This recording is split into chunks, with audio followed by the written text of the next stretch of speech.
नमस्कार। मैं हूं संजीव श्रीवास्तव। आप देख रहे हैं 4 PM न्यूज नेटवर्क। खेला अभी बाकी है।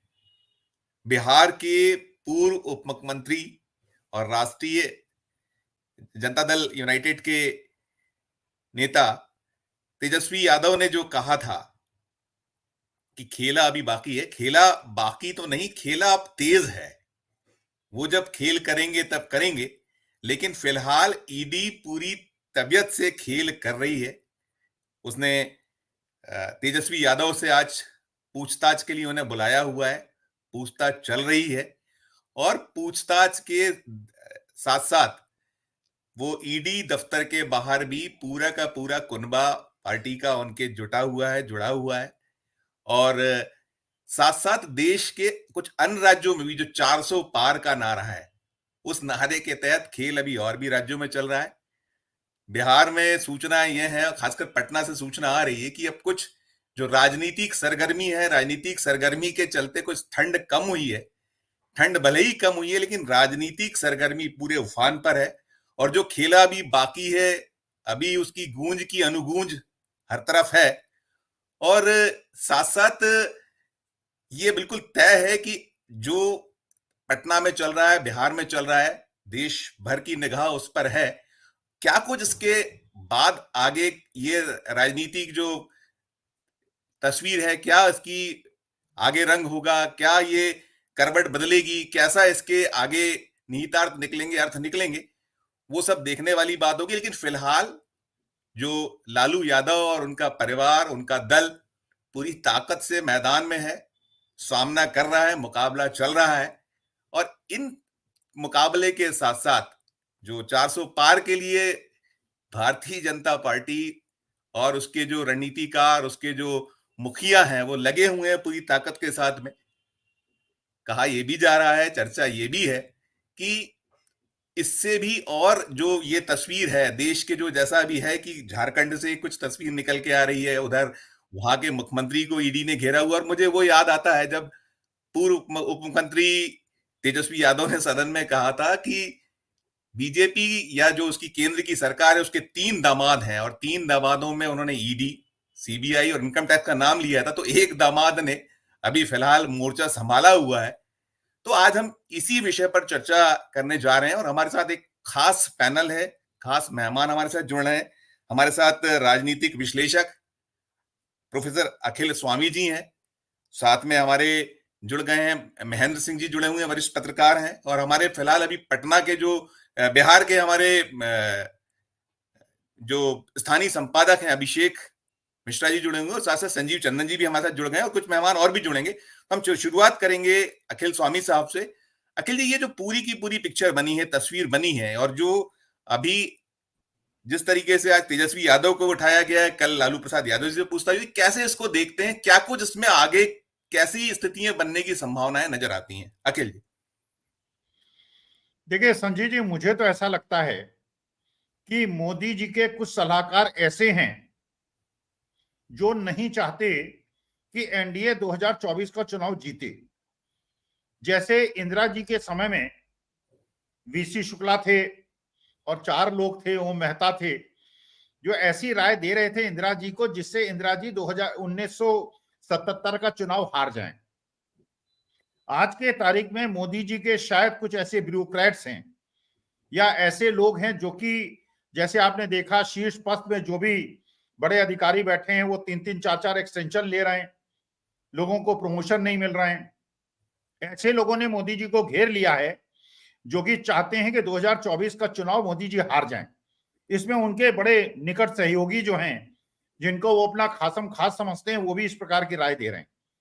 क्योंकि अगर लोकतांत्रिक इतिहास हिंदुस्तान का देखा जाए तो जब भी इस प्रकार का दमन हुआ है, जिसको दबाया गया है वो इलेक्शन जीता है। ये अभी तक की ये हमारे 75 साल की हिस्ट्री नहीं है। भगवान श्री कृष्ण भी ना भगवान बने होते अगर उनको जेल में कंस ने न भेजा होता, कंस ने इतना सताया ना होता। उनका जो ईश्वरत्व था वो इसलिए उभरा था कि उनको सताया गया था, उनकी मां को सताया गया था, उनके पिता को सताया गया था। भगवान श्री राम भी राजा रह जाते, भगवान न बनते, अगर उनको रावण ने इस प्रकार से और उनकी कैकेयी मां ने इस प्रकार से उनका जंगल में न भेजा होता। आज के तारीख में मोदी जी के जो सलाहकार हैं, उनके शुभचिंतक जिनको शायद मोदी जी समझ रहे हैं, वास्तविकता में वो भीतर घात कर रहे हैं। आज के तारीख में बिहार के अंदर आपने राहुल गांधी की रैली देखी होगी अवश्य। दीपांकर भट्टाचार्य मौजूद, आरजेडी के रिप्रेजेंटेटिव मौजूद, तेजस्वी को जाना था। तेजस्वी को और तेज प्रताप को ईडी ने इसलिए बुलवाया कि मीटिंग में न जा पाए। आज के जमाने में सारी जो न्यूज है वो ट्रेवल करती है, और ये न्यूज इस प्रकार से ट्रेवल हुई है कि तुम अपने हिंदुस्तान के एक ऐसे नेता जो अपने चुनाव क्षेत्र से चुनाव जीत के आता है, अच्छा उधर हेमंत सोरेन को तड़पा रखा है, वो कल हाजिर होंगे, हो सकता है कल कई लोग गिरफ्तार हो जाएं। ये इंदिरा जी के जमाने में भी हुआ था, और मैं तो खैर उस समय इमरजेंसी में जेल भी गया था मिलने। कई लोग जो बंद थे, मैं तो खुद नहीं गया था, मैं स्टूडेंट था उस समय, लेकिन जिन लोगों से मिलने गया था बड़ा आनंद का वातावरण था। बाहर तखत बिछ जाते थे और सारे बड़े बड़े राजनारायण और ऐसे नेता अपना आनंद वहां होता था। मेरे ख्याल से वो समय आने वाला है जबकि 500-550 लोग जिनको लोकसभा का चुनाव विपक्ष देगा वो सब जेल में होंगे और जेल से चुनाव जीतेंगे। देखिए वास्तविकता में ये मोदी जी इस प्रकार से, और वहां पे तेजस्वी को लाके इन्होंने नीतीश कुमार को लाकर, इनको ये समझ में नहीं आ रहा है कि नीतीश कुमार का आप करें क्या। नीतीश कुमार को ये निगल भी नहीं पा रहे हैं, उसको उगल भी नहीं पा रहे हैं, और नीतीश कुमार की वजह से जो नीतीश कुमार का वोट बैंक था, उन्होंने तो नीतीश कुमार को छोड़ दिया। जो बीजेपी का वोट बैंक भी था, क्योंकि यही वो नीतीश कुमार हैं जो कि बीजेपी के वोट बैंक को नाराज करके जातीय जनगणना करा रहे थे, और बीजेपी का वोट बैंक नहीं चाहता था कि जातीय जनगणना हो। वो आपको पता है कौन किसका वोट बैंक है। तो वास्तविकता में अब नीतीश भी ना आगे बढ़ सकते हैं ना पीछे जा सकते हैं। बीजेपी को भी समझ में नहीं आ रहा अब करें क्या। और हेमंत सोरेन ने जिस प्रकार से वीरता का परिचय दिया है, जिन जिन लोगों ने वीरता का परिचय दिया था 1977 में, सब जीते थे। अगली पीढ़ियां उनको याद करेंगी जो संघर्ष करेंगे। राहुल गांधी ने जिस प्रकार किसानों को एड्रेस किया है और किसानों की मूलभूत जो समस्याएं उनके बारे में बताया है, वो किसी भी साधारण आदमी के जनमानस के गले में उतरता है, बात समझ में आती है। तो वास्तविकता में मोदी जी को 2024 में कैसे चुनाव हराया जाए, आप जो संजय राउत है उनका स्टेटमेंट आपने सुना होगा, स्टालिन का स्टेटमेंट आपने सुना होगा। संजय राउत ने कहा कि शायद दवा खाना भूल गए थे नीतीश कुमार, और सुबह जब दवा खाई होगी तो उनको याद आया होगा, अरे मैं बीजेपी में आ गया, मेरे को तो आरजेडी के साथ जाना था। हो सकता है दवा खाने के बाद फिर वो आरजेडी में चले जाएं। देखिए कितना निरीह बना दिया है एक ऐसे व्यक्ति को जिसको इतने हम शानो शौकत से और इज्जत की निगाह से देखा करते थे। जो और मनोज झा का भी मैंने स्टेटमेंट सुना, सताया जा रहा है तेजस्वी यादव को, पूछताछ नहीं हो रही है, ईडी के बिहेव नहीं कर रहा है, बीजेपी की दफ्तर की तरह वो बिहेव कर रहा है।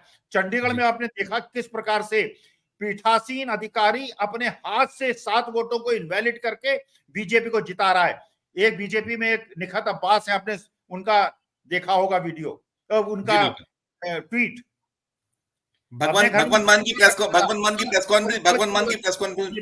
मान ने, और आज कह रही हैं, और उन्होंने बीजेपी की कलई खोल के रख दी है। अभी देखते जाइए, बड़ा आनंद आएगा। पिक्चर शुरू हुई है, अभी आने दीजिए, आगे बढ़ने दीजिए, बहुत आनंद आएगा। 1977 में जो आनंद में नहीं पाया, अब अपने बुढ़ापे में देखूंगा। क्या जवाब 12 को मिलने की संभावना है अखिल जी? 12 तारीख को खेला, असली खेला की बात 12 तारीख को हो रही है। क्या देखते हैं, कैसे देखते हैं? ये क्या आपने एक चीज कही कि ये तो विनाश काले विपरीत बुद्धि, जो आपके उसमें निकल कर आता है कि विनाश काले विपरीत बुद्धि के हालातों में है मोदी जी या उनके जो सलाहकार हैं, तो खेल अब क्या 12 को कोई बड़ा खेल हो सकता है? संभावना ऐसी बनती है ये पूरा जो एपिसोड चल रहा है, इससे कुछ ज्यादा फायदा राष्ट्रीय जनता दल को मिलेगा, कुछ हो सकता है? देखिए, जो ये विधानसभा का सत्र बुलाना था और जो बजट सेशन होना था, उसको पोस्टपोन करने का मतलब है, ये जेडीयू को पता है, ये बीजेपी को पता है, खेला तो हो गया है। अब इस खेले को जितने आगे टाला जाए, असली समस्या ये है, वो पासवान साहब भी अपना नया खेला कर रहे हैं। उपेंद्र कुशवाहा कहीं जा रहे थे, उनको घसीट के वापस बुलाया गया। अभी तो देखिए खेला जिस दिन बुला लेंगे उसी दिन खेला हो जाएगा। और ये खेला महाराष्ट्र में भी होने वाला है।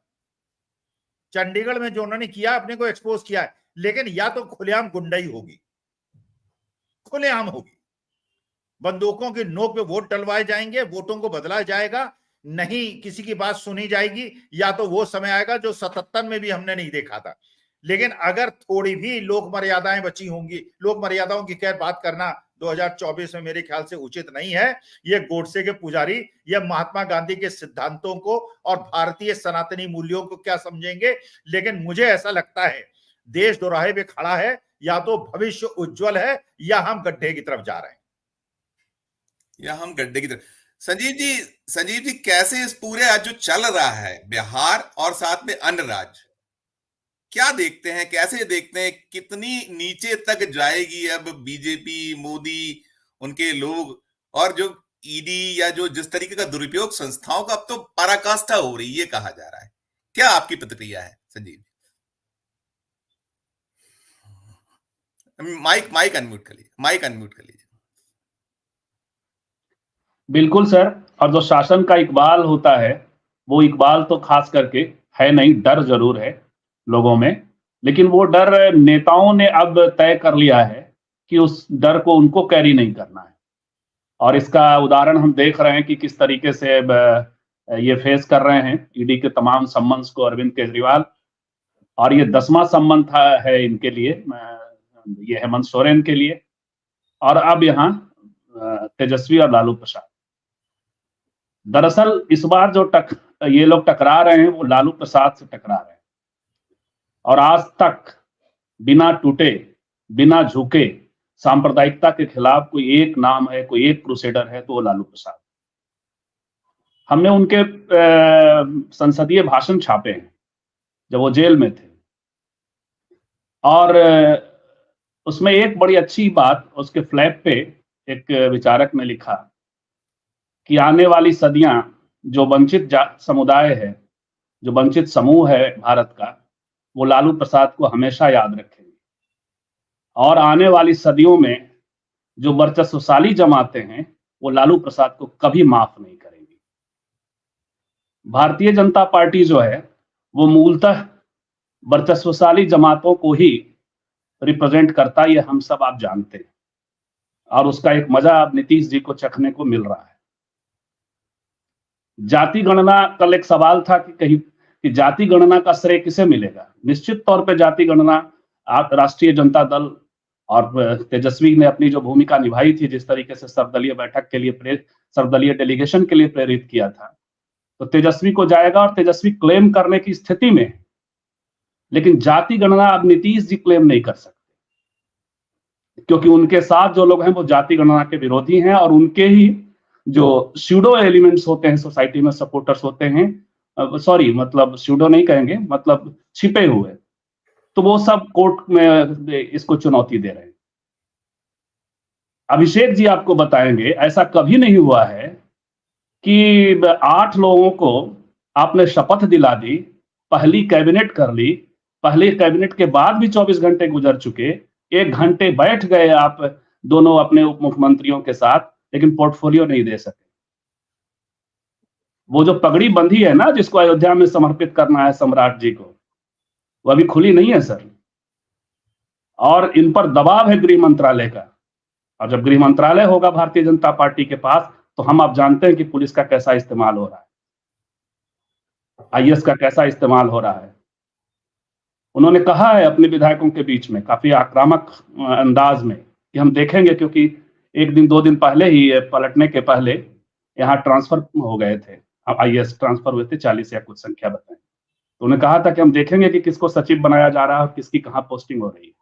ये सम्राट चौधरी कह रहे थे। तो इतना विवश, इतना निरीह, 12 तारीख की सूचना विधानसभा के और विधान परिषद के जो कर्मी हैं उनको तो है, लेकिन मैं देख रहा था शायद अनाउंसमेंट अभी नहीं है। कैबिनेट बैठक की एक खबर आई थी, जो पहली बैठक की इन्होंने, तो 12 को भी ये करेंगे कि नहीं ये पता नहीं विधानसभा में। और कॉन्फिडेंस मोशन कब लाएंगे ये अब देखना होगा। डर बना हुआ है, खेला के चांसेज हैं, इसमें कोई दो मत नहीं। कहा जा रहा है कि ललन सिंह अभी नाराज हैं और वो कुछ गुल खिलाएंगे।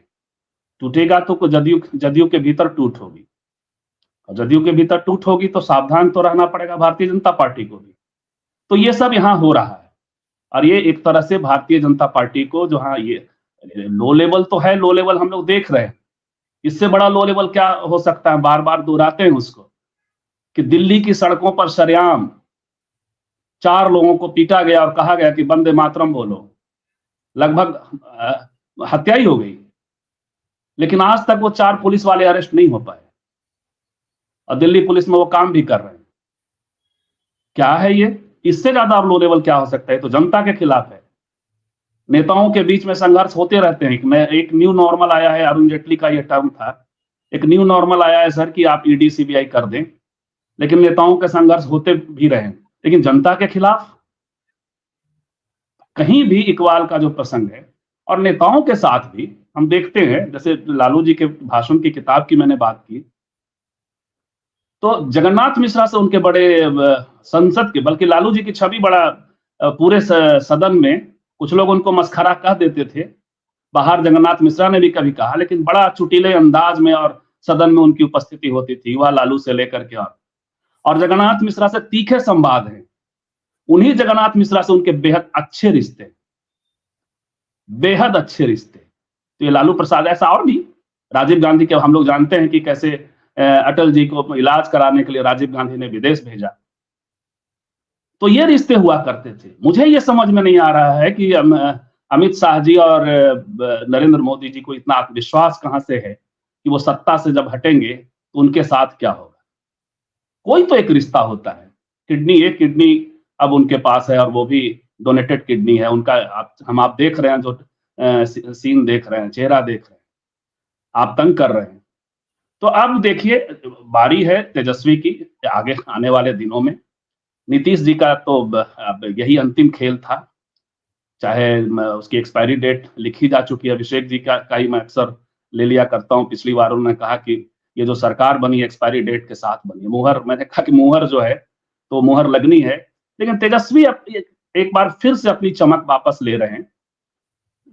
नेता प्रतिपक्ष के तौर पे जो हम लोगों ने देखा था विधानसभा में से लेकर के सड़क पर, तो वो चमक वापस ले रहे हैं। अब सिर्फ करना उनको ये होगा कि आने वाले दिनों में यदि ये खेल नहीं हो पाता, यानी फिर से मुख्यमंत्री नहीं बनते हैं वो, अब तो मुख्यमंत्री ही बनेंगे, उप मुख्यमंत्री नहीं बनेंगे, तो सड़क पर थोड़ा सा कनेक्शन अपने बढ़ाने होंगे, लोगों से मिलने जुलने होंगे।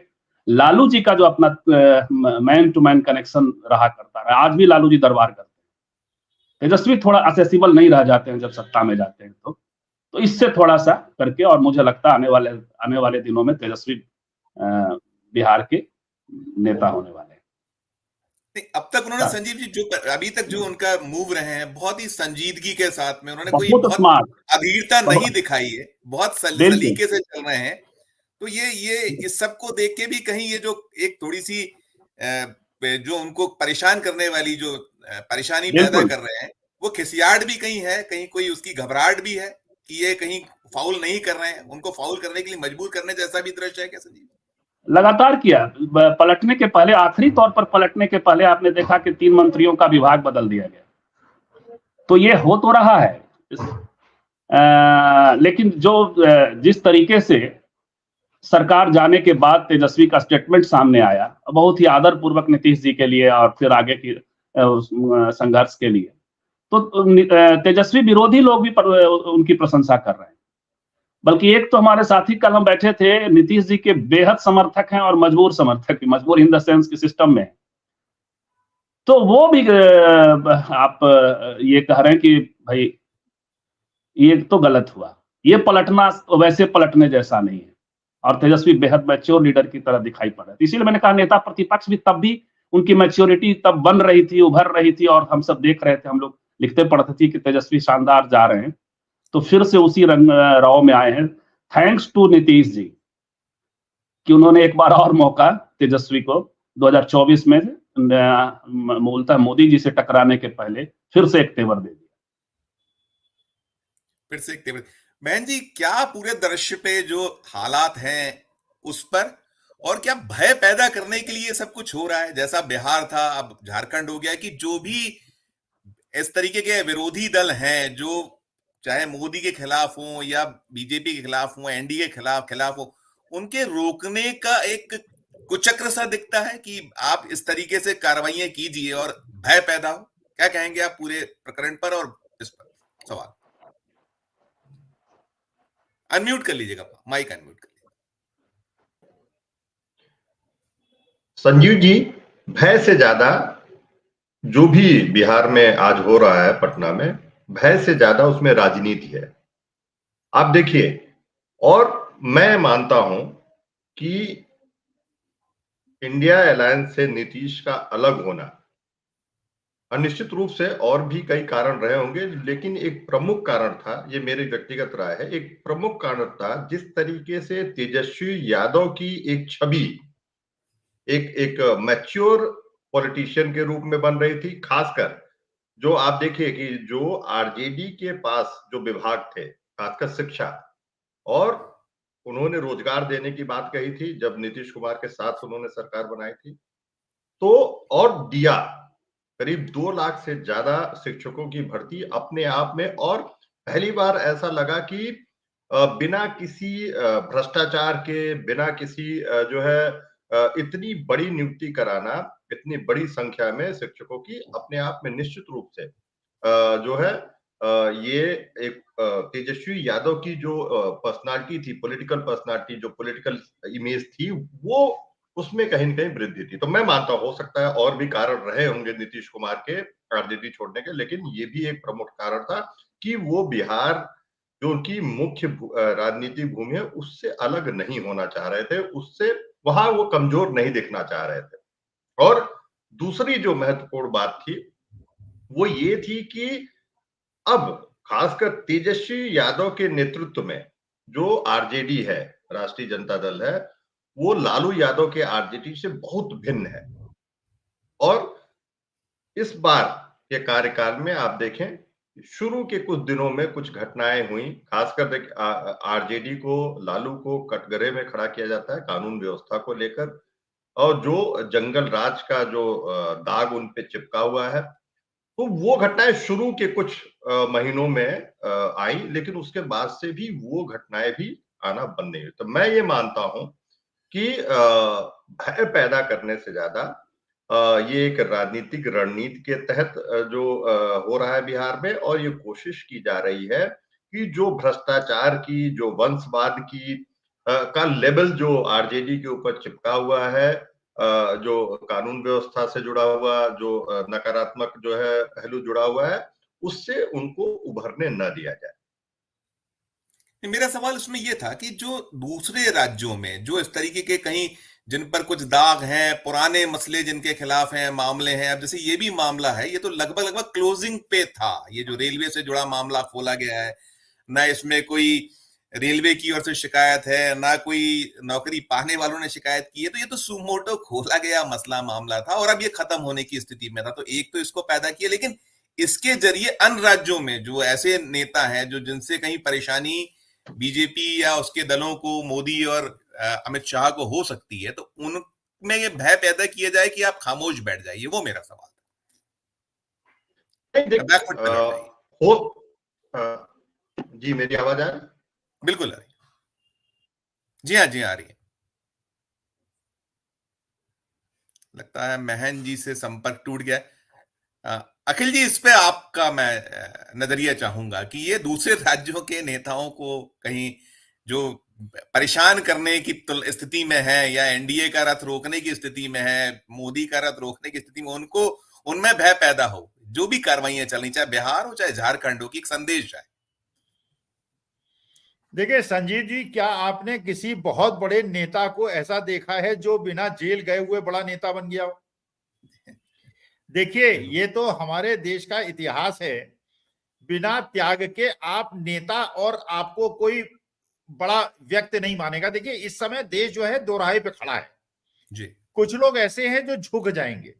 देखिए, आपको तो अंग्रेजों के जमाने की अगर बात सुनते होंगे आप, जब अंग्रेजों का दमन हुआ था, कुछ लोग लड़े थे, कांग्रेसी लड़े थे, पंडित चंद्रशेखर आजाद, राम प्रसाद बिस्मिल, अशफाक उल्लाह खां, भगत सिंह, ये लड़े थे। आज इसीलिए इनको याद करते हैं, सुभाष चंद्र बोस जी को इसलिए याद करते हैं, ये लड़े थे। अच्छा, एक दूसरा वर्ग भी था जो सरेंडर कर गया था। आपको पता होगा अंडमान में बहुत हजारों लोग जो थे कैद थे, हजारों लोग जो थे वो कोल्हू के बैल की तरह तेल पीसते थे और हाथ छिल गए थे, खून निकल आया था। सरेंडर केवल एक आदमी ने किया था जी, और उस आदमी ने माफीनामा दिया था और उसके बाद उसने पेंशन मांगी थी, और वो जो पेंशन की राशि थी उस जमे के कलेक्टर से ज्यादा थी, और उसके बाद से उसका योगदान बंद हो गया था। बहुत सारे लोग सरेंडर हो गए थे, बल्कि वो कहने लगे थे कि साहब अंग्रेजों का शासन रहे, ये गांधी का शासन हमको नहीं चाहिए। उन्हें गांधी से शिकायत क्या थी? गांधी से शिकायत ये थी कि गांधी ने इस देश को आजाद करा दिया, और उसके बाद अब वो गांधी को बदनाम करने में लगे हुए हैं। गांधी की गोडसे ने हत्या की, अब व्हाट्सएप के माध्यम से, फेसबुक के माध्यम से गांधी जी की दोबारा हत्या करने में जुटे हुए हैं। तो देखिए, ये तो वो वर्ग है जो कि देश से प्यार नहीं करता। आपने सुना ही होगा, आज शंकराचार्य महोदय बनारस में वो कौन सा ज्ञानवापी है वहां गए थे, उन्हें जाने नहीं दिया गया। शंकराचार्य को नहीं जाने दिया गया। किसको जाने दिया जाएगा? कैटरीना कैफ को दिया जाएगा जाना। कंगना रनौत जाएंगी वहां फिल्म कलाकार जाएंगे, शंकराचार्य नहीं जा सकते, क्योंकि उनको शास्त्रों का ज्ञान है, क्योंकि उनको वेदों का ज्ञान है, क्योंकि वो सनातन धर्म के पुरोधा हैं। देखिए, ये उस हिंदुस्तान की आत्मा को मार रहे हैं। मैंने अपने नाम के सामने सनातनी क्यों लिखा है? इसलिए सनातनी लिखा है, मैं किसी भी मुसलमान, किसी भी सिख, किसी भी ईसाई, किसी भी दलित आदिवासी को और हिंदुस्तान के 142 करोड़ लोगों को भाई भाई मानता हूं। और इसलिए मैंने विशेष रूप से लिखा है, जो किसी दूसरे धर्म और जाति संप्रदाय से घृणा करते हैं वो अपने को सनातनी न कहें, वो सनातन धर्म का अपमान करते हैं, और ऐसे लोगों को वास्तविकता में समाज से बाहर कर देना चाहिए। और जो शंकराचार्यों का अपमान करते हैं और फिल्म कलाकारों, सफाई की बात करते हैं, वहां डांस कराया गया था। राम जन्मभूमि में जो प्राण प्रतिष्ठा हुई, उनमें इन कलाकारों का क्या काम था? कलाकारों को बुलाया गया और संतों को, साधु संतों को नहीं बुलाया गया। ये लोग हिंदू विरोधी लोग हैं, ये हिंदुस्तान विरोधी हैं, ये टुकड़े टुकड़े गैंग के लोग हैं। इनका विरोध आवश्यक है, और जो दंड इनको देना है दे लें। हम लोग तो देश के लिए कफन बांध के चले हैं। इस देश को उसी गौरवशाली इतिहास की तरफ ले जाना है जो महात्मा गांधी का था। जो त्याग करना होगा देंगे, हम जो भी करेंगे करना पड़ेगा। प्राण एक बार निकलता है, देश के लिए प्राण निकले 100 बार कुर्बान होंगे। जो सरदार भगत सिंह ने, अरे वो तो 20-20 साल की उम्र में अपना जीवन न्यौछावर कर दिया था। मैंने तो अपना जीवन जी लिया, इस देश के नाम पे 100 बार जन्म लूंगा, 100 बार अपनी जान दूंगा। 100 बार नहीं। महन जी, आप जुड़ गए। हम जो हमारा सवाल था, अगर आप उससे कंटिन्यू करें तो प्लीज अनम्यूट कर लीजिए। अनम्यूट। सेकंड क्वेश्चन क्या था, एक बार आप नहीं, मैंने ये सवाल किया था कि जो कुछ भी हो रहा है, जो बिहार में हम देख रहे हैं, झारखंड में जो हुआ, इसके जरिए अन्य राज्यों में जो गतिरोध पैदा करने वाले हैं, जो इनका 400 का नारा है, उसे लेकर कहीं संदेश जाए कि आप भी अपने स्तर पर जो कुछ भी, या तो सरेंडर हो जाइए, या फिर आप न्यूट्रल हो जाइए, या हमारे साथ मिल जाइए। ऐसा कुछ देखते हैं। देखिए, इसमें सबसे बड़ा मुझे जो लगता है कि सबसे बड़ा संदेश भारतीय जनता पार्टी ये देने की कोशिश कर रही है कि वो भ्रष्टाचार के खिलाफ है, और ये जो राजनीतिक विरोधी हैं उनके ऊपर उस आरोप को और ज्यादा चिपकाने की कोशिश कर रही है, क्योंकि उसको ऐसा करके अगर हम चुनावी रणनीतियों का, चुनावी सफलताओं का, उनके परिणामों का विश्लेषण करें तो देखें कि एकदम ऐसी ही स्ट्रेटजी भारतीय जनता पार्टी ने छत्तीसगढ़ में अपनाई थी। और जिस तरीके से पूरा एक ऐप स्कैम आया और मुख्यमंत्री के बेटे के यहाँ वो किया गया, और वहां उसको अप्रत्याशित ढंग से, खासकर अगर हम जो भी एग्जिट पोल के नतीजे बात करें उससे देखें तो उनको मिला। तो इससे ज्यादा कि वो बाकी जगहों पे अपने राजनीतिक विरोधियों को डराने से ज्यादा वो जनता में ये संदेश देने की कोशिश कर रही है कि हम भ्रष्टाचार के खिलाफ हैं, और ये लोग भ्रष्टाचारी हैं जिनके ऊपर हम ये जो भी रेड करवा रही है हमारी सरकार, और उसको एकदम डिसोन नहीं करते हैं। आप देखिए, कोई ऐसा नहीं है कि वो कहे कि नहीं जो है ये गलत हो रही है रेड। जो सरकार की एजेंसियां कर रही हैं उसको पार्टी के तरफ से पूरा का पूरा समर्थन है, और वो कहीं भी कोई भी न हिचकिचाहट है ये स्वीकार करने में। तो मुझे नहीं लगता है कि ये सिर्फ डराने या धमकाने वाली बात है। निश्चित रूप से जो बाकी रेट्स हैं, खासकर आप देखिए कि जो बाकी राजनीतिक दलों के फाइनेंसर्स हैं, जो जो जो फाइनेंशियल रिसोर्सेज जहां से आते हैं, उनके ऊपर पहले से रेड हो रही है। जिस तरीके से अगर झारखंड की आप बात करें तो देखिए वहां पे बिहार में भी हुई थी। बिहार में भी जब तक सरेंडर नहीं हुए थे नीतीश कुमार जी, उसके पहले उनके भी समर्थकों की यहाँ रेड हुई थी, उनके भी जो फाइनेंसर हैं उनके यहाँ भी रेड डाली गई थी। सारी चीजें सामने, अब वो चीजें सब धीरे से शिथिल होती चली जानी है उस तरफ। नहीं, देखिए, निश्चित रूप से ये रणनीति है कि आप आज का जो चुनाव है, आप उसकी आलोचना करें या जो भी है, ये बहुत ही एक गंभीर मुद्दा है कि आज की लोकतांत्रिक जो प्रक्रिया है, जो चुनाव है, उसमें जो वित्तीय संसाधन है उसका कितना महत्व है। और अगर आप रैलीज नहीं कर पाएंगे, आप लोगों से जनसंपर्क नहीं कर पाएंगे, आप जो है अपने कार्यकर्ताओं को जो है प्रोत्साहित नहीं कर पाएंगे, तो आप कहां से चुनाव लड़ेंगे। और लेकिन उसके साथ ही भारतीय जनता पार्टी क्योंकि ये सारा, क्योंकि हमारे यहाँ जो इलेक्शन फंडिंग है वो कैसी है, और सभी दलों की, irrespective of any political affiliation, सभी की कहीं न कहीं संदेह पैदा करती है। और इसलिए वो मैसेज देने में कामयाब है कि देखिए भाई, इन लोगों ने गलतियां की हैं। और इसलिए बार-बार विपक्ष जो है, इंडिया गठबंधन, ये समझाने की कोशिश कर रहा है। तमाम जो नारे बनाए गए, तमाम जो ये सरकारी एजेंसियों के ऊपर जो है जो बात कही गई, वो जनता को नहीं समझ में आ रही है। वो एक जो वैचारिकी के रूप में विशेष वर्ग को, भले वो, अगर हम चुनावी नतीजों की बात करें तो, अगर वो चुनावी नतीजे सही हैं तो वो नहीं समझ में आ रही है। वो आरोप जो इन एजेंसियों के ऊपर, सरकार के ऊपर, भारतीय जनता पार्टी के ऊपर चिपकाने की कोशिश कर रही है, वो मुझे नहीं लग रहा है कि कहीं भी जो आपकी है वो कहीं पे भी मजबूती से लगा हुआ दिखाई दे रहा है, अगर आप चुनावी परिणामों का विश्लेषण करें तो। बिल्कुल बिल्कुल। डॉक्टर सुनीलम भी हमारे साथ जुड़ चुके हैं। सुनीलम जी, आपका स्वागत है। आपके पास आने के पहले मैं अभिषेक जी के पास जाना चाहूंगा। अभिषेक जी, क्या कुछ चल रहा है अभी, क्या हालात हैं पटना में? आप तो वहीं हैं, सुबह से पहुंचे हुए हैं। उप मुख्यमंत्री पुराने जो हैं वो पूर्व उप मुख्यमंत्री ईडी के समक्ष हैं, तेजस्वी यादव। क्या खबरें हैं, किस तरीके का परिदृश्य है, उस पे बारे में बताइएगा। फिर मैं और गेस्ट हमारे राशिद भाई भी इंतजार में है और सुनीलम जी जुड़ गए। पहले आप अभिषेक जी अनम्यूट कर लीजिए माइक। पहले मैं तेजस्वी यादव से पूछताछ वाले मामले पर बात कर लेता हूं। तेजस्वी यादव से पूछताछ चल रही है ईडी दफ्तर में, और अभी तक चल रही है। हमारे पास जो जानकारी है, शायद 9-10 देर रात तक भी ये पूछताछ चल सकती है। आप जानते हैं, कल भी राजद सुप्रीमो लालू प्रसाद यादव से 10 घंटे तक पूछताछ चली है तकरीबन। तो तेजस्वी यादव के साथ भी तकरीबन वही मामला है, उतनी ही लंबी पूछताछ उनके साथ हो सकती है। मैं था वहां ईडी दफ्तर में, और बहुत वक्त तक था सुबह। आरजेडी के जितने बड़े नेता हैं, तकरीबन बड़े नेता, वहां हमारी बातचीत मनोज झा से भी हुई, जो पार्टी के राष्ट्रीय प्रवक्ता हैं, सांसद हैं, एमएलसी हैं, एमएलए हैं, और तमाम लोग, तेज प्रताप यादव जो तेजस्वी यादव के भाई हैं। एक छोटी सी बात मैं कहना चाहूंगा, तेज प्रताप यादव के खिलाफ कोई ईडी का मामला नहीं है, वो इस जद से अभी बाहर है, ईडी सीबीआई की जद से बाहर है। तेज प्रताप यादव तेजस्वी यादव के लिए पहुंचे थे, जैसे सारे नेता पहुंचे हुए थे। बाहर बहुत बवाल है। आरजेडी के जो नेता हैं, कार्यकर्ता हैं, उनको ये लगता है कि जानबूझकर परेशान किया जा रहा है, प्रताड़ित किया जा रहा है। और चूंकि डर है, लोकसभा का चुनाव भी है, बिहार तो ऐसा राज्य है जहां विधानसभा का भी चुनाव है, और लालू यादव अगर बाहर हों तो फिर किस तरीके से खेल गड़बड़ हो जाता है, ये इसका डर भारतीय जनता पार्टी को हमेशा बना हुआ रहता है।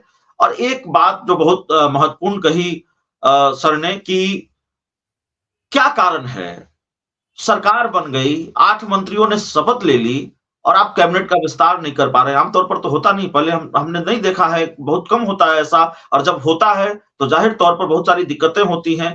तो तेजस्वी यादव का बार बार वो शब्द याद आ रहा है, जिस अंदाज में तेजस्वी यादव ने कहा है कि मैं जो कहता हूं वो करता हूं, अभी खेल बाकी है। और खेल बाकी है के साथ उन्होंने जोड़ा है, याद रखिएगा, मैं जो कहता हूं वो करता हूं। इस भरोसे की क्या वजह है, इस कॉन्फिडेंस की क्या वजह है? विधानसभा का जो सत्र शुरू होना था वो आगे बढ़ गया। तो बहुत सारी चीजें ऐसी हो रही हैं बिहार में जिससे ये लगता है कि दरअसल खेल वहीं तक नहीं था कि नीतीश कुमार ने आरजेडी का साथ छोड़ा और जाकर फिर सरकार बना ली बीजेपी के साथ। दरअसल ऐसा लगता है कि वो तो ट्रेलर था, खेल असल शुरू हुआ है। और खेल अभी आरजेडी के पाले में है, आरजेडी के हाथ से खेल पूरी तरह से फिसला नहीं है। ललन सिंह का जिक्र आपने किया, ललन सिंह भी बहुत महत्वपूर्ण फैक्टर साबित हो सकते हैं इस खेल में। और मैं ये नहीं कह रहा हूं कि ललन सिंह पार्टी तोड़ने जा रहे हैं, विधायक तोड़ देंगे, नहीं तोड़ेंगे, अभी ऐसी कोई जानकारी, ऐसी कोई खबर मेरे पास नहीं है। लेकिन ललन सिंह के साथ जो हुआ है हाल के दिनों में, वो मैंने यहां रहकर देखा है, बहुत करीब से देखा है।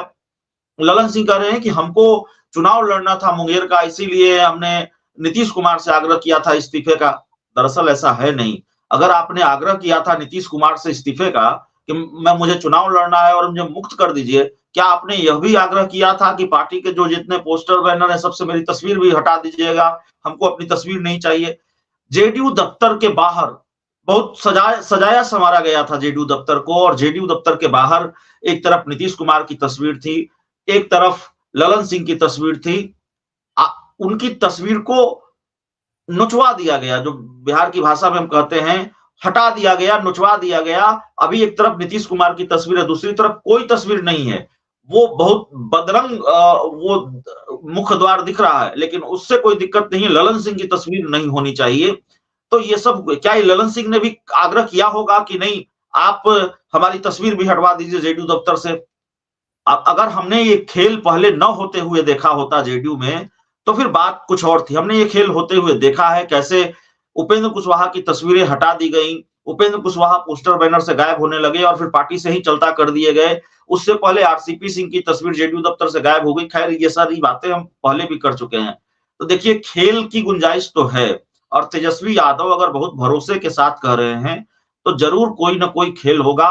और मल्लिकार्जुन खड़गे का एक बयान हम आपको याद दिलाते हैं, जो उन्होंने कहा कि हमारी बात जब तेजस्वी यादव लालू यादव से हुई थी तो उन्होंने कहा था हम लोगों को मिलकर लड़ना है, ये जा रहे हैं, ये साथ में नहीं रहने वाले। तो जाहिर तौर पर जब लालू यादव को ये अंदेशा था कि नीतीश कुमार चले जाएंगे, ऐसा नहीं है कि अचानक नीतीश कुमार चले गए, अगर जाने की तैयारी हो रही थी तो बहुत पहले से हो रही थी। और तब से हो रही थी जब नीतीश कुमार के बारे में कहा जा रहा था कि वो इंडिया गठबंधन के संयोजक बनेंगे। जेडीयू के नेताओं की तरफ से पोस्टर लगाए जा रहे थे, देश मांगे नीतीश। तो एक तरफ पोस्टर लगाया जा रहा था कि देश मांगे नीतीश, और दूसरी तरफ बातचीत चल रही थी।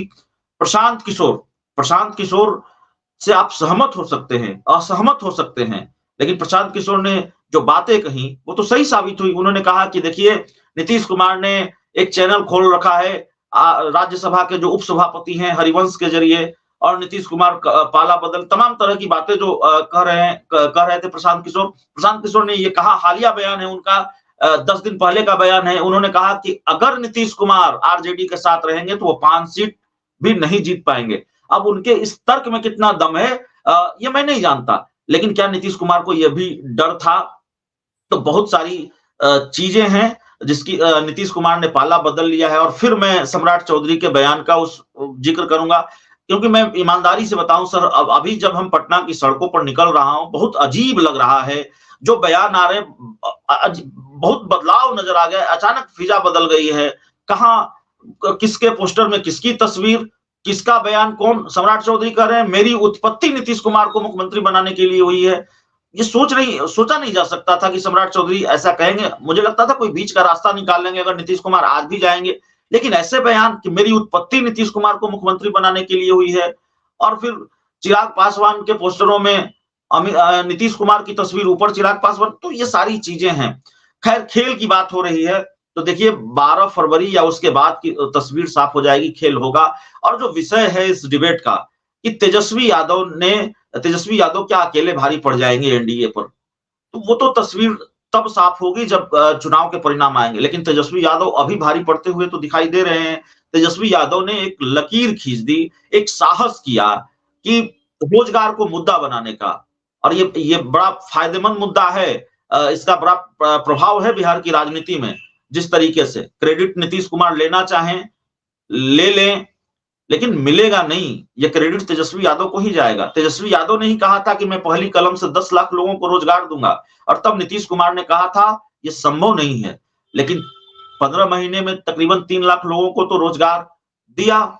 शिक्षा मंत्रालय तेजस्वी यादव के पास था, शिक्षा विभाग तेजस्वी यादव के पास था। ये अलग बात है कि आरजेडी के पास शिक्षा विभाग था, चंद्रशेखर उसके मंत्री थे, लेकिन न उसके विज्ञापनों में, न होर्डिंग में तेजस्वी यादव की तस्वीर छपती थी, न चंद्रशेखर की तस्वीर छपती थी। नीतीश कुमार क्रेडिट ले रहे थे, तो तैयारी इसकी कर रखी थी नीतीश कुमार ने, लेकिन सब लोग जानते हैं कि इसका क्रेडिट तेजस्वी यादव को जाएगा। तेजस्वी यादव ने बहुत ईमानदारी से ये कोशिश की है, और मैं फिर कहूंगा कि तेजस्वी यादव ने न सिर्फ ईमानदारी से रोजगार को लेकर कोशिश की, उन्होंने जो वायदे किए हैं उसको लेकर गंभीर रहे। ये बात साफ तौर पर दिखती है। आप तेजस्वी यादव के किसी बात से सहमत हो सकते हैं, असहमत हो सकते हैं, उनकी किसी नीतियों का आप विरोध कर सकते हैं, लेकिन जो वादा उन्होंने किया, आमतौर पर दिक्कत यही है नेताओं की कि जो वादा करते हैं, जैसे 2 करोड़ रोजगार का वादा किया गया था और तमाम तरह के जो वादे किए गए थे, तो दिक्कत यही है कि रोजगार का वादा करके 15 लाख का वादा करके आप कह देते वो तो चुनावी जुमला था।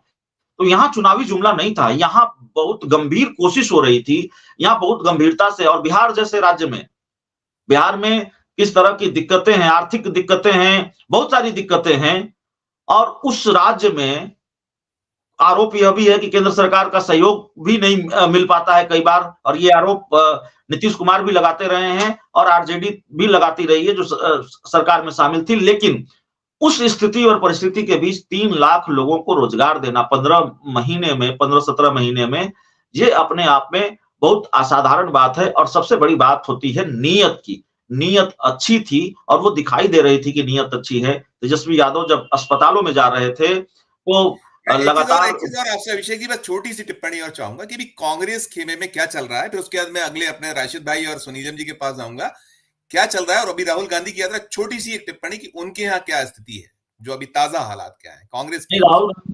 राहुल गांधी की रैली बिहार से होकर गुजर रही है। राहुल गांधी की आज रैली भी थी। तो कमोबेश जो दूसरे राज्यों में स्थिति है, जो प्यार समर्थन राहुल गांधी को मिल रहा है, वो बिहार में भी उसका असर मिल रहा है।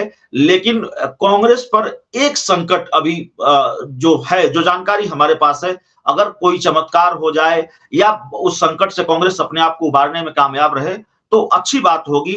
कांग्रेस के विधायकों में टूट का खतरा है, ये बात बहुत, जिस तरह की जानकारी हमारे पास लगातार आ रही है, उसके विधायकों में टूट का खतरा है। कांग्रेस के विधायकों में भूपेश बघेल को यहाँ लाया गया है, कांग्रेस के बड़े बड़े नेता बिहार में हैं। अब वो इसको कैसे मैनेज करते हैं ये देखना पड़ेगा, लेकिन ऐसी खबर है कि ये हो सकता है, ये खतरा कांग्रेस पर मंडरा रहा है। रशीद भाई, क्या हालात हैं यूपी में, लखनऊ में क्या हालात हैं? यहाँ दहशत फैलाने वाली बात मैं कर रहा था, वहां भी कई ऐसे नेता हैं जिनको चिंता है उनके पुराने केस ना खोल दिए जाए, ईडी वहां ना पहुंच जाए, सीबीआई ना पहुंच जाए। क्या आपकी वहां क्या देख रहे हैं, आप क्या पा रहे हैं बिहार और झारखंड की जो पूरा घटनाक्रम है, वहां से यूपी में किस तरीके की स्थिति है पैदा? मेरी रिक्वेस्ट है, मैं सुनील सर को सुनना चाहता हूँ, इजाजत हो तो मैं इनके बात बोल लूं। मैं बहुत दिन से इंतजार कर रहा था नीतीश का, जब से काम हुआ कि सर की बात मुझे कहीं मिल जाए, तो सुनीलम सर बोलेंगे, मैं उसके बाद अपनी बात करूंगा। फिर आप बताइए, यही सवाल आपसे और ओवरऑल आपकी प्रतिक्रिया के साथ में ये सवाल भी मेरा जोड़ लीजिए। आप शुरू करिए सुनीलम। देखिए, राशिद जी के पास में, अभिषेक जी के पास में जो ग्राउंड की और जो पॉलिटिकल डेवलपमेंट्स की जानकारी रहती है वो मेरे पास में नहीं है। पुराना संपर्क है, संबंध है, विश्लेषण है, और वो विश्लेषण मैं कर चुका हूं, उसे दोहराने की जरूरत नहीं है कि समाजवादी आंदोलन के कपूत हैं नीतीश कुमार। खैर वो विषय नहीं है, हम लोग आगे बढ़ते हैं। और जो आज का विषय है वो विषय तेजस्वी जी को लेकर के है। मुझे ऐसा लगता है कि तेजस्वी जी ने जो पहचान बनाई है, और पिछली बार जिस तरीके से चुनाव लड़ा, मैं उस समय 1 महीने वहां पर था बिहार के चुनाव में, और मुझे ऐसा लग रहा था कि सरकार वो बना लेंगे जिस तरीके का वातावरण था। मैं आपको अगर स्पेसिफिक बताऊं तो शरद यादव जी की जो बेटी जो चुनाव लड़ रही थी, वहां पर जब तेजस्वी जी की सभा हुई तो मैंने देखा कि पूरे मंच के ऊपर वो एक कोने में थे, पूरे कार्यकर्ताओं ने मंच पे कब्जा किया हुआ था। मतलब एक जैसा जन नेता होता है, कोई चिंता नहीं, कोई अपना डेकोरम नहीं, कुछ नहीं, अपने कार्यकर्ताओं के बीच में थे। और उसके बाद में राहुल गांधी जी की भी वहां पे सभा हुई और बम्पर जो है भीड़ थी और कोई संभावना नहीं थी कि वो हारे, लेकिन वो हारी। तो सरकारी मशीनरी का दुरुपयोग हुआ, ईवीएम का दुरुपयोग हुआ, तमाम किस्म की वो सब तिकड़म हुई। लेकिन उस समय लोगों ने स्वीकार कर लिया कि तेजस्वी यादव जो है वो लीडर हैं बिहार के, और वो मास लीडर हैं। और इस बार जब उनको मौका मिला तो उन्होंने एक अच्छे एडमिनिस्ट्रेटर के तौर पर भी और एक परिपक्व लीडर के तौर पर भी तमाम सारे प्रोवोकेशन के बावजूद भी उन्होंने जो इस तरीके का परफॉर्मेंस दिया, उससे ऐसा लगा कि वो जो है विकल्प देने की स्थिति के अंदर अब वो पहुंच गए हैं।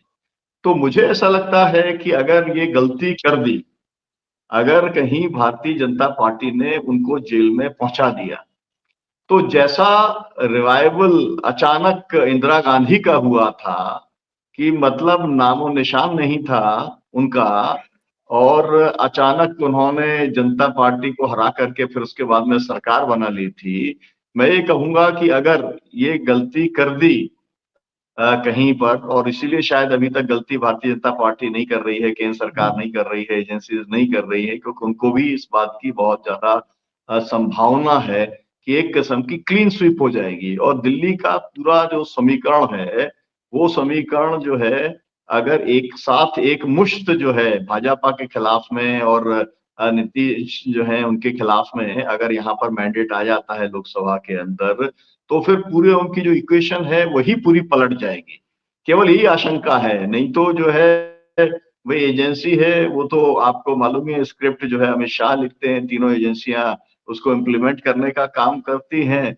तो जितना जितना जैसा कहा जाएगा, क्वेश्चन आंसर जो है सबका कोई बहुत मतलब नहीं है, कितने घंटे बैठा के रखा है सबका भी कोई मतलब नहीं है। मतलब ये है कि पॉलिटिकल आपको मैंडेट क्या दिया गया है, एजेंसी इसको क्या कहा गया है। तो तमाम सारे लोग हैं जिनको बुलाया जाता है, पूछताछ चलती है, फिर उसके बाद उनकी गिरफ्तारी भी नहीं होती है, तमाम किस्म की डील हो जाती है।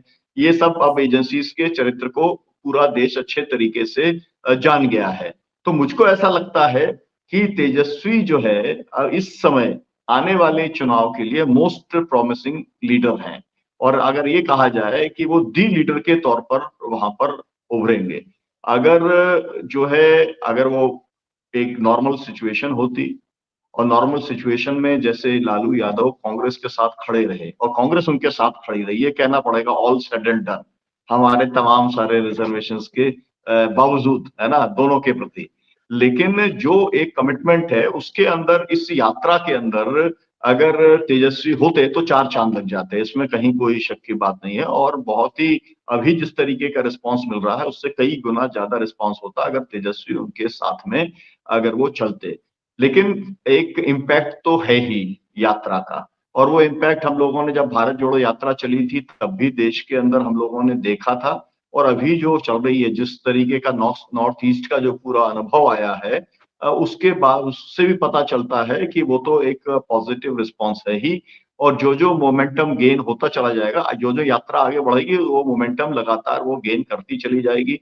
और अगर आज तो सूची जारी कर दी है अखिलेश यादव जी ने, समाजवादी पार्टी ने अपनी एक सूची, पहली सूची उन्होंने जारी करने का काम किया है, और मुझे लगता है कि एक बहुत रियलिस्टिक मतलब अभी पूरी तरीके से कांग्रेस पार्टी ने उसको पचाया नहीं है 11 सीटों के एक तरीके से घोषणा को। लेकिन अगर मुझे लगता है कि वो इसको स्वीकार कर लेते हैं, और उनको अखिलेश यादव जो है उनको जितना मैं समझता हूँ, जानता हूँ कि अगर भाई और 2-4 सीटें वो चाहेंगे, और अगर कैंडिडेट जो है वो ले लें समाजवादी पार्टी का और अपना सिंबल पे लड़ाना चाहे, तो शायद उसमें भी उनको ज्यादा दिक्कत नहीं होगी, क्योंकि उन्होंने अपना कमिटमेंट इस बात को तो संजीव जी, आपसे मैंने जब मध्य प्रदेश का चुनाव चल रहा था तब मैंने कहा था, है ना, कि जब मैंने उनके साथ में जो सभाएं थी, है ना, दमोह के अंदर और जो है रीवा के अंदर, उस समय उन्होंने व्यक्तिगत स्तर पे कहा था कि वो जो है वो कमिटेड थे इंडिया गठबंधन के साथ आगे जाने के लिए। और ये उनका एक पर्सनल कमिटमेंट भी था, पॉलिटिकल कमिटमेंट भी था। खैर वो नहीं हुआ, वो बात खत्म हो गई। लेकिन अब जबकि एक तरीके से यूपी सबसे ज्यादा इम्पोर्टेंट है, और अगर वहां पर जिस तरीके की अभी एक ऑफर हुआ है उसको अगर स्वीकार कर लेती है कांग्रेस, और फिर अखिलेश यादव अगर इस यात्रा को सपोर्ट करते हैं या इसके अंदर शामिल होते हैं, तो मुझे लगता है कि इस यात्रा के नतीजे जो हैं वो बहुत बड़ा इम्पैक्ट इस यात्रा के अंदर आ जाएगा। और जिस मंशा से 15 राज्यों की यात्रा की जा रही है, 300 350 सीटों के ऊपर जो एक प्रभाव बनाने की, इंडिया गठबंधन के प्रति एक ये पैदा करने की, इश्यूज लोगों के बीच में ले जाने की कोशिश हो रही है, मुझे लगता है कि वो जरूर कामयाब होगी। लेकिन मैं एक बात और कहना चाहता संजय जी, इस समय पूरे देश के अंदर जो हो रहा है उसको भी जरा आप देख लीजिए। मतलब अभी क्या कर रहे हैं ये जो बीजेपी के राज्य के अध्यक्ष हैं, वो अपना जा करके प्रदर्शन कर रहे हैं, है ना, वेस्ट बंगाल में वो पत्थर चलवा रहे हैं, खड़े होकर के पत्थर चलवा रहे हैं, है ना। आप ये देख रहे हैं तेलंगाना में क्या हो रहा है, बीजेपी का अध्यक्ष वहां पे खड़े होकर के कि बजरंग बली का झंडा अगर फिर से नहीं लगेगा तो आर पार की लड़ाई हो जाएगी। मतलब किसी भी तरीके से अपोजिशन की जो है सरकार को काम नहीं करने देना। आपने देखा कि किस तरीके से आम आदमी पार्टी का, मतलब मेयर के चुनाव के अंदर अगर प्रिजाइडिंग ऑफिसर खुद ही अगर बन जाए, उनकी माइनॉरिटी सेल का जो आदमी है बीजेपी का वही बन जाए, और गिनती के अंदर सरेआम धांधली अगर हो जाए और पूरा का पूरा एडमिनिस्ट्रेशन मूक दर्शक बन करके देखे, तो मेरा कहने का मतलब है कि राम की लहर के बाद जो उम्मीद थी भारतीय जनता पार्टी की, वो तो धराशायी हो चुकी है। उनको ये तो समझ में आ गया है कि राम के भरोसे तो हमारा कल्याण होने वाला नहीं है। और अगर कल्याण होने वाला होता तो नॉर्थ ईस्ट के अंदर जितना पंगा लेने की कोशिश हेमंत बिश्व शर्मा ने की थी, गिरफ्तार करवा दूंगा, ये करूंगा, वो करूंगा, तमाम किस्म की जो है रूट बदलवाए, पोस्टर फड़वाए, एफआईआर जो है तमाम सारे करवाने का काम किया, वो सब नहीं करते। तो इतना सब होने के बावजूद जो है कि जब छापे पड़ रहे हैं, मुख्यमंत्री को ही जो है लापता बताया जा रहा है। अब आप मुझे बताइए, इससे बड़ा कोई मजाक हो सकता है क्या? कि अरे भाई ईडी आईडी सब लोगों ने अगर तय किया कि अरेस्ट करना है हेमंत सोरेन को, तो वो कोई आज ही लापता हुए ना, कल तक तो वो थे ही। लेकिन उनको पूरा ड्रामा करना है, उनको वो नैरेटिव सेट करना है कि ऑपोजिशन के लोग जो ये भाषण में बोलते हैं कि ये भ्रष्टाचारी है, ये परिवारवादी है, ये जो है अपने लिए काम कर रहे हैं और मैं देश के लिए काम कर रहा हूं। तो ये जो नैरेटिव बनाने की वो कोशिश है, लेकिन मुझे लगता है कि वो बन नहीं पा रही है। और इसलिए भारतीय जनता पार्टी तमाम सारे हथकंडे अपनाने के बावजूद जो है बहुत घबराई हुई दिखलाई पड़ रही है। और यही उसकी घबराहट, चाहे वो तेजस्वी को बुला के पूछताछ करने का हो या लालू को बुला करके पूछताछ करने का हो, जो भी कुछ है वो सब कुछ यही बतलाता है उनका पूरा हर राज्य के अंदर एक्टिविटी भाजपा की, कि वो घबराई हुई है और कॉन्फिडेंट नहीं है कि वो चुनाव निकाल लेंगे। भले ही ईवीएम उनके साथ हो, भले ही इलेक्शन कमीशन उनके साथ हो, भले ही नैरेटिव गोदी मीडिया ने पूरा सेट करके रखा हो, लेकिन फिर भी कॉन्फिडेंस नहीं है जी। कॉन्फिडेंस नहीं। रशीद भाई, आपकी टिप्पणी में मैं आखिरी टिप्पणी अखिल सर से लूंगा। आप, मैं जो पूछ रहा था, आप क्या है यूपी के हालात और क्या है आपकी पूरे हालातों पर टिप्पणी? संजीव सर, यूपी में तो नीतीश के आने जाने से कोई एक वोट का फर्क पड़ता नहीं है। नहीं, निश्चित तौर पर मैं ये जो तोड़फोड़ की है, जो डराने की राजनीति है कि जो लोग जिन पे पुराने कोई मामले हैं, कोई पुराने ऐसे मसले हैं, खोल ना दिए जाए, फाइलें ना खुल जाए, बस उस पे मैं चाह रहा हूं।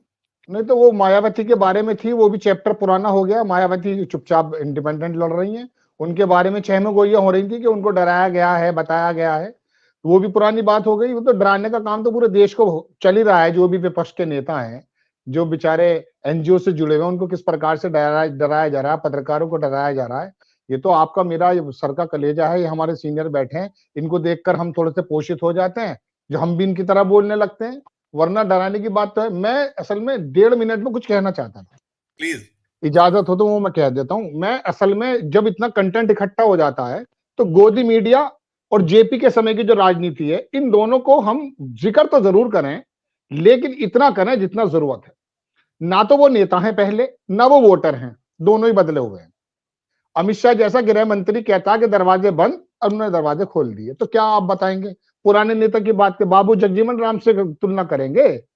बताइए आप कि कर्पूरी ठाकुर से तुलना करेंगे नेताओं की? बिल्कुल गलत। मोदी जी बोल के कब पलट जाएं, गृह मंत्री बोल के कब पलट जाएं, नीतीश कुमार सर के साथ थे, सुनील सर, इसीलिए मैं सुनना भी चाहता था कि उसके जाने से या उसके पलटी मारने से, मैंने भी सर को हो सकता है किसी और प्रोग्राम में कहा हो, तो मैं यही सोच रहा था कि मैं सुनना चाहता हूं 17 बरस बीजेपी में रहने के बावजूद नीतीश का चेहरा कुछ इस प्रकार का लगता था, मुझे लगता था मेरे परिवार का सदस्य है, पता नहीं क्यों लगता था। सीधी सी राजनीति थी, सीधी सीधी बोल थे, तो अच्छे लगते थे। जैसे सुनीलम सर की वेशभूषा है, उसकी भी कुछ ऐसी वेशभूषा थी। पलटने के बावजूद, बार बार पलटने के बावजूद भी इतने बुरे कभी नहीं लगे जितने अब की बार लगे। लेकिन ये बिहार तक की बात है, क्यों पलटे क्यों नहीं पलटे, सब लोगों ने अपनी बातें कह दी। दो बातें कह के मैं पहले तो नीतीश पे करता हूं, उसके बाद अपनी बात बताऊंगा। नीतीश जी ने 2022 में तेजस्वी को बता दिया था मुख्यमंत्री, अब खुद ही बन गए। तो क्या हुआ जी, हुआ ये था 2022 में जब बन गए तो अब तो दोबारा तो बन नहीं सकते थे। देखा ये कि यार गठबंधन बन सकता है, वो बनाया। बनाने के बाद सोचा चूंकि शिल्पकार मैं हूं तो मुझे सुनीलम सर जो हैं और हमारे जो सनातनी जी हमारे सर खड़ बैठ सब लोगों का समर्थन मिल जाएगा, प्रधानमंत्री का रास्ता क्लियर हो जाएगा। राहुल गांधी का इतना तजुर्बा उम्र है नहीं, मुझे लोग एक्सेप्ट कर लेंगे। वहां बेहतरीन वेलकम हुआ नहीं, मूड हो गया खराब। वापस किस मुंह से आए, वापस इस मुंह से आए चुके, वहां तो तेजस्वी को कह चुके थे कि मुख्यमंत्री बनेंगे 2025 में, तो क्या करते, मजबूरी में बेचारे वहां आ गए। दूसरी बात, 2014 में अकेले लड़े थे, 2 सीटें रह गई थी, परसेंटेज कम हो गया था। समझ में नहीं आया, चूंकि अब केंद्र को भी बार्गेन करना है नीतीश कुमार को, करते तो बिहार की राजनीति है, लेकिन इनके पास जो 12-13% वोट है, कुर्मी होने के बावजूद भी इन पर थोड़ा वोट है ज्यादा, भले उनके समाज का कम हो, उसको इंटैक्ट रखते हैं। केंद्र को भी कभी कभी ब्लैकमेल कर देते हैं और लोकल में तो वो अपना जो है शानदार खेल खेलते हैं, कभी इस पाले कभी इस पाले। तो अब उनको क्या लगा कि यार ये 2019 में दोबारा मुझे चुनाव के साथ लड़ा था, 17 में तो 16 तो सीटें आ गई थी और परसेंटेज बढ़ गया था और भारतीय जनता पार्टी का 6% कम हो गया था। तो उन्होंने सोचा ये कि साहब कहीं ऐसा ना हो प्रशांत किशोर की बात सही हो जाए, वही भैया ने बताई है भी, 5-4 पे ना निमट जाऊं, लिहाजा भारतीय जनता पार्टी के पास आ जाता हूं, 16-17 सीटें पकड़ लूंगा और परसेंटेज ले लूंगा। और मुख्यमंत्री में कह चुका था यहां, तो वहां पे बना रहूंगा, क्योंकि प्रधानमंत्री के तो रास्ते बंद कर दिए ममता बनर्जी ने और इन्होंने सबने, संयोजक तक नहीं बनाया। तो ये आकर यहाँ आ गए, ये 2 वजह थी और कोई वजह नहीं है। क्योंकि इनके पेट में दांत हो, लालू प्रसाद यादव कह रहे हैं हमारे भी दिमाग में जो है ना गोबर नहीं है, भेजा ही है, हमें मालूम है तुम्हारी गतिविधियों से कि तुम कितने बड़े नेता हो, हम बहुत बारीकी से देख रहे हैं, हम नई नस्ल के नौजवान हैं, तुम्हारी राजनीति को सबको समझते हैं। ये कितने भी बड़े, इनको इतना बना रखा है शरद पवार को और इनको, ये उम्र में ज्यादा है, तजुर्बे में ज्यादा है, लेकिन ये सन 60 के हैं 70 के हैं ये लोग, इनसे तजुर्बा तो ले सकते हैं। लेकिन आज की राजनीति के बारे में हमारी भी आंखें खुली हुई हैं, हमें भी मालूम है कि तुम कितने बड़े राजनेता हो। बुढ़ापे में उम्मीदें बहुत बढ़ जाती हैं। प्रधानमंत्री पद बनने चले थे जब 2022 में तेजस्वी को कहा था। तो ये तो इनकी 2 वजह थी यहाँ पे आने की, इसको यहीं बंद कर दो। तेजस्वी की बात सुन लो, तेजस्वी ने यूं कहा है कि खेल अभी बाकी है। देखो तेजस्वी भी कम उम्र के आदमी है, उन्हें कोई तजुर्बा है नहीं, उनके मुंह से निकल गई।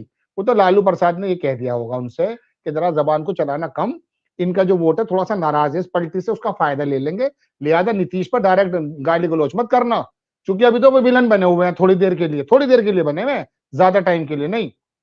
तो अगर तुम नीतीश को डायरेक्ट कर दोगे तो नीतीश का जो वोट जो थोड़ा बहुत कांग्रेस की तरफ हमारी तरफ आ सकता है, आएगा नहीं, 2-3% आने की उम्मीद है। कहीं नीतीश को गाली गलौज कर दोगे तो वो वापस चला जाएगा नीतीश के पास, तो लिहाजा चुप रहना। लेकिन उसके बावजूद भी तेजस्वी यादव के पेट में दर्द उठा, बोले खत्म हो जाएगी ये जदयू, बर्दाश्त तो हुई नहीं ना, वो कह नहीं था उन्हें। चलिए उनकी बातों को भी सीरियस मत लो। अब नौकरी की बात सुन लो, भैया ने कही नौकरी दे रहे देकर गए, 2 करोड़ नौकरी का वादा करा, दी नहीं, भारतीय जनता पार्टी चली गई कहीं से, बार बार आ जाती है। अरे ये लोग भी जानते हैं ये जुमले हैं, उन्हें चाहिए भी नहीं नौकरी, उन्हें चाहिए ये कि उन्होंने राम राज्य के अंदर इनको पोषित कर दिया है, बहुत बड़ा वर्ग उनके हाथ में है। मैं 2-3 बातें और बताऊंगा, लंबा समय लूंगा नहीं, लिख लिया है अभी बात हूं मैं। अब इसमें प्रशांत किशोर की बात आई। प्रशांत किशोर जो है, आप कहेंगे आज मैं सबको बेवकूफ कह रहा हूँ, ये ऐसी बात है जैसे कभी बादल होंगे ना, कोई भी कह देगा बारिश होगी, प्रशांत किशोर भी ऐसे कह देता है। 50 बातें उसकी बेकार जा चुकी हैं और 50 बातें मेरी, जो मैं बिल्कुल बेवकूफ आदमी हूँ, मेरी सही हो जाती हैं। उसने कहा 5 सीट आएंगी, इसकी बात को इसलिए मत लेना, कांग्रेस आई को भी सीट नहीं आया था उत्तर प्रदेश में, कुछ नहीं हुआ। दूसरी बात यह है, राहुल गांधी का ऑप्शन है, दुनिया कहीं खत्म नहीं हुई है। राहुल गांधी की जो ये न्याय यात्रा बिहार में आई है, बीबीसी की आज की रिपोर्ट है सुनीलम सर, उसमें लिखा यह है कि राहुल गांधी ने डायरेक्टली नीतीश कुमार को कोई टारगेट नहीं किया। कटिहार, पूर्णिया, अररिया, किशनगंज 4 सीटों पे ले लो, वहीं गए थे ये। किशनगंज तो पहले मौलाना थे, अब बाद में दूसरा है कांग्रेस है शायद। 3 पे जो है ये है शरद, ये जनता दल यू और ये भाजपा।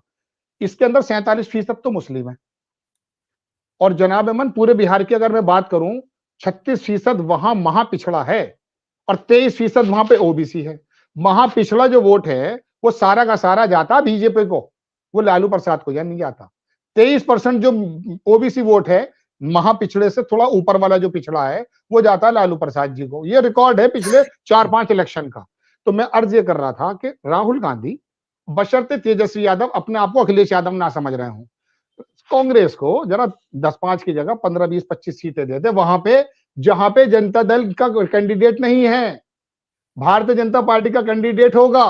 तो वहां जो शरद, इसका नीतीश कुमार का जो वोट है ना, जो नीतीश कुमार को जाता है, हमारा नीतीश का तो कैंडिडेट होगा नहीं, वो कांग्रेस आई के कैंडिडेट को थोड़ा सा नरम, अगर बशर्ते मुस्लिम ना हुआ तो वो वहां पर खिसक जाएगा। समझदारी से लड़े। नीतीश का वोट खिसकने का सबसे शानदार टाइम ये है।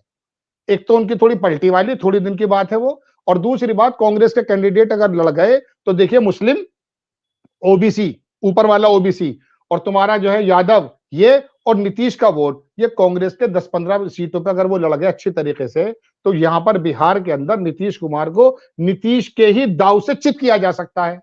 लेकिन संजीव सर, बात ऐसी है, इतना सारा कंटेंट होता है, उसको समेटना बड़ी प्रॉब्लम है। बात यह है कि ममता बनर्जी के जाने से भी कोई फर्क नहीं पड़ता, बल्कि ममता बनर्जी ने बहुत अच्छा किया गठबंधन के नजदीक कि उन्होंने इंडिपेंडेंट लड़े। ममता बनर्जी का जो खिलाफ वोट है ना, वो कांग्रेस आई के और उस पर जाएगा जो वहां पर सीपीएम है। वरना अगर ये एक साथ लड़ते तो पता ये चलता कि कांग्रेस के बहुत जगह कैंडिडेट होते नहीं, सीपीएम के कैंडिडेट होते नहीं, वो वोट चला जाता भारतीय जनता पार्टी में, क्योंकि ममता से वो खिलस्ता है। लेकिन ममता का असर दिल्ली में होगा, बिल्कुल गलत। गठबंधन पे कोई असर नहीं हो रहा, लेकिन नीतीश का जाना गठबंधन पे असर है, इसमें कोई दो राय नहीं। ये 40 सीटें खतरे में डल गई थी। 333 में से 40 अगर आप निकाल देते तो 40 सीटें नुकसान थी, इसमें कोई दो राय नहीं। लेकिन नीतीश अब पलट गए। लेकिन एक बात मैं और बता दूं, 15-16 सीटें लेने के बाद नीतीश अगर फिर दोबारा पलट गए तो कोई प्रॉब्लम की बात नहीं होगी, संभव है। उन्होंने कहा मोदी जी आप खतरे में हैं, गठबंधन सही सा जा रहा है, 270-50 आ गया, लिहाजा 15-17 सीटें मैं यहां पर दे रहा हूं। ये टोटल सिनेरियो है। इसको बहुत ज्यादा लंबा गठबंधन वाले को जो कॉन्फिडेंस डाउन हो गए हैं, देखिए ना तो उनका माइनस हुआ ना प्लस हुआ है। जो उनको उम्मीद बनी थी वो उनकी उम्मीद थोड़ी खत्म हुई है बस। लेकिन ना तो उत्तर प्रदेश में यहाँ पे वोटर पे कोई फर्क पड़ता नीतीश के आने जाने से, ना ममता बनर्जी, ना मध्य प्रदेश, ना दिल्ली में। वहां बिहार के बिहारियों की राजनीति वो कर रहे हैं, करते रहो। गठबंधन पे थोड़ा सा असर पड़ा है, लेकिन हमारे पर उत्तर प्रदेश में, हरियाणा में, कलकत्ता में कोई फर्क नहीं पड़ने वाला। गठबंधन वालों को अपनी हिम्मत नहीं हारनी चाहिए। शानदार काम करके आए राहुल गांधी। वहां आसाम के अंदर जो जमीन खोद कर आए ना बिस्वा की, उससे फायदा मिलेगा। लेकिन इसका मतलब ये भी नहीं है कि वो हिंदी बेल्ट पर आकर कुछ कर जाएंगे, ऐसा नहीं है। तो कुल मिला के बहुत सारी बातें हो जाती है संजीव सर। नीतीश के जाने की वजह भी मैंने आपको बताई, जो मेरा पर्सनल ऑब्जर्वेशन है। नीतीश का जो वोट है वो किस प्रकार से आ सकता है वो भी मैं आपको बता दूं। और थोड़ी सी बात ये भी जरूर है कि लालू प्रसाद की पार्टी जो है ये प्लस में है अभी। पहले भी अच्छी खासी लड़ी है, अच्छा खासा वोट परसेंटेज था, लेकिन अब ये नीतीश की थोड़ी सी जो पलटने से इनको 1 या 1.5% का फायदा हो सकता है। लेकिन कांग्रेस से अगर इस रणनीति के साथ ये बिहार में चले गए तो आप यकीन मानिए 3 से 4-5% नीतीश कुमार की सीटों का वोट ये काट सकते हैं। उत्तर प्रदेश की जहां तक बात है, आपने जो सवाल किया था वो मैं माफी चाहूंगा, एक ही लाइन का जवाब। देखिए ये कोई नई बात नहीं है, ईडी वगैरह परेशान करेंगे, करने दो, वो उनका काम है, इनका भी देखेंगे, इनकी अपना काम करते रहें। डर जाएंगे तो कोई दिक्कत नहीं है, और डर नहीं डरे तो लड़ ही रहे इलेक्शन, कोई दिक्कत। लेकिन फिलहाल स्थिति भारतीय जनता पार्टी की नीतीश कुमार के मद्देनजर गठबंधन को थोड़ा नुकसान है, इसमें कोई दो राय नहीं। और भारतीय जनता पार्टी के खेमे को इस वाले चोट से थोड़ी नुकसान जरूर पहुंचा, ये बात सही है जी। ये बात सही। अखिल सर, अंतिम टिप्पणी आपकी। आपने शुरुआत में कहा था कि ये बहुत बड़ी गलती कहीं हुई है मोदी से, उनके खेमे से।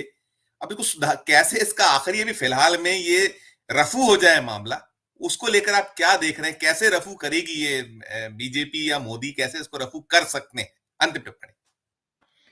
देखिए, पहली बात तो मैं जहीर साहब की एक बात का संदर्भ लेना चाहता हूं। देखिए, बुढ़ापा इतनी खराब चीज नहीं है और बुढ़े इतने खराब नहीं होते, पहली बात।